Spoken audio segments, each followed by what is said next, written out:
Salut à toi et bienvenue sur Tataki. Dans cet épisode, on va parler des violences policières. On a tous vu passer la vidéo sur les réseaux sociaux de George Floyd, un Afro-Américain qui a été tué tout simplement par étouffement. Alors ça a été le déclenchement de nombreuses émeutes et manifestations à travers le monde entier, que ça passe par la France jusqu'en Suisse, mais c'est pas la première fois. On se souvient de celles de Los Angeles en 92 ou encore celles de 2005 en France qui ont été très importantes. Alors finalement la question qu'on peut se poser, c'est quelle place occupe le rap dans tout ça? Est-ce que le message il a évolué au fur et à mesure des années? Je peux penser que c'est futile de ramener ce genre de situation à la musique, mais sachant que c'est un art qui revient depuis très longtemps sur les discriminations raciales, sur les problèmes sociétaux. Et pour te montrer ça, on va revenir sur plusieurs sons. C'est parti.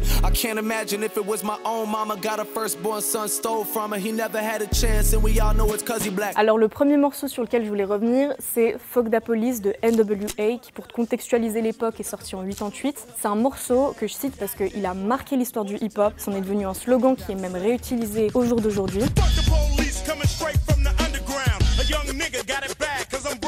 Le groupe, qui s'est formé en 86, il est originaire de Compton en Californie, qui est un endroit méga chaud, beaucoup de confrontations avec la police. Ice Cube a écrit le son, et à cette époque, le FBI leur a envoyé une lettre d'avertissement parce que les paroles étaient considérées comme trop choquantes, mais au final, ça a plus popularisé le son qu'autre chose. Ils étaient interdits de le performer sur scène, mais un soir, ils l'ont fait.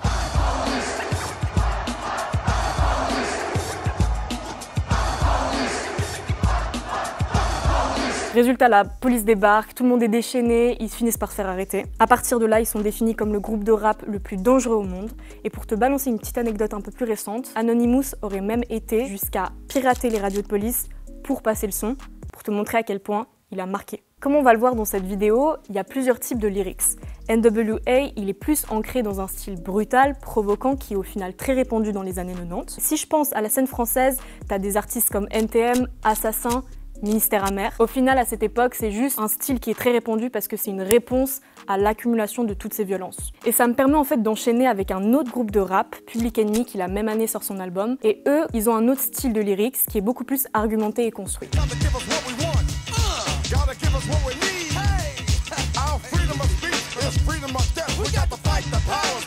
Je trouvais en fait important de mentionner ce groupe parce qu'il y a un autre artiste qui s'ancre un peu dans les mêmes lyrics. Il a balancé un son qui est devenu l'hymne des manifestations en 2015 et la représentation du mouvement Black Lives Matter. C'est Alright de Kendrick Lamar.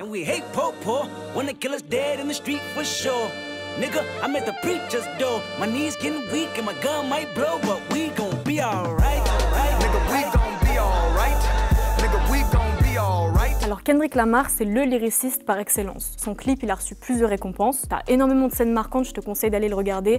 Moi, celle qui m'a marqué, c'est la scène de fin où il se fait buter par un policier, il tombe à terre, et là, il te lâche un méga sourire. Et forcément, ce genre de son, ça attire des polémiques. Il a fait une performance pour les BET Awards où il rappait debout sur une voiture de police qui était complètement taguée avec le drapeau des States derrière. Suite à ça, t'as plusieurs médias qui en ont parlé. Fox News en a profité pour qualifier sa prestation de dégoûtante. This is why I say that hip-hop has done more damage to young African Americans than racism in recent years. Le son, tu le retrouves sur l'album To Pimp a Butterfly de Kendrick, qui est considéré comme l'un des meilleurs albums hip-hop de tous les temps. En plein dans le thème lui aussi, il aborde la condition des Noirs aux States et la brutalité policière. Et je profite aussi de mentionner All American Badass de Joey Badass, qui est en plein dans le thème. Ces sons ont même été bloqués sur Apple Music.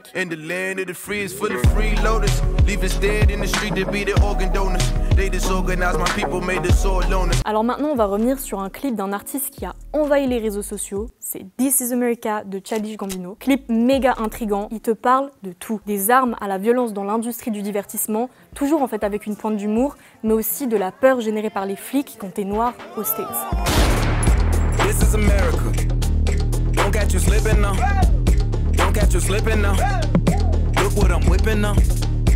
This is America. Alors cette peur de la police, elle est aussi évoquée dans Blue Lights de Georgia Smith. Alors en Angleterre, c'est pas la même situation qu'aux States, mais tu retrouves cette relation conflictuelle comme en témoignent les émeutes de 2011 après la mort de Mark Degan par la police. Dans Blue Lights, elle aborde les quartiers défavorisés de Birmingham et la peur de certains jeunes d'être accusés à tort d'un crime qu'ils n'ont pas commis.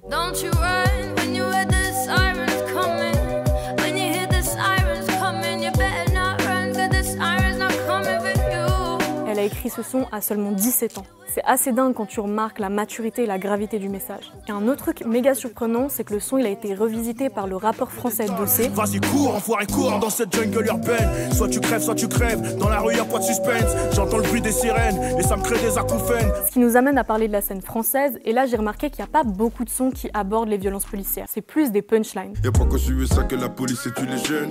Adamazi et des Bouna ne sont pas les seuls. Le flic tueur d'Adama Traoré sera acquitté. Ils veulent pas que ça brûle comme en 2005 pourtant. Il faut les mêmes erreurs. Matraque dans la nuit, on se demande si bavures policières sont réglementaires. Maman, et si la police me coffre, c'est que t'as eu un bébé noir. Dernièrement, t'as eu Interlude de Sosomanes ou encore Fuck le 17 de 13 blocs qui a beaucoup fait réagir. Nique la police, je sais 3 points sur mon sage-vie. Y'a les broliques, y'a les polices, les reins solides, fais ta folie. Qui fait relativement penser quand même à Fuck the Police de NWA, la boucle est bouclée. Black is beautiful, black is excellent. Black is pain, black is joy, black is evident. Alors ce qu'on peut se poser comme question, c'est comment ça se fait que du premier au dernier son dont on a parlé, les revendications sont toujours les mêmes. En tout cas, tout ce que je souhaite, c'est qu'avec ce qui se passe à travers le monde, les mobilisations, elles fassent enfin avancer les choses. Ce qui est sûr, c'est que prochainement, t'auras plein d'artistes qui vont parler de ça. T'as déjà eu Meek Mill qui a balancé un son.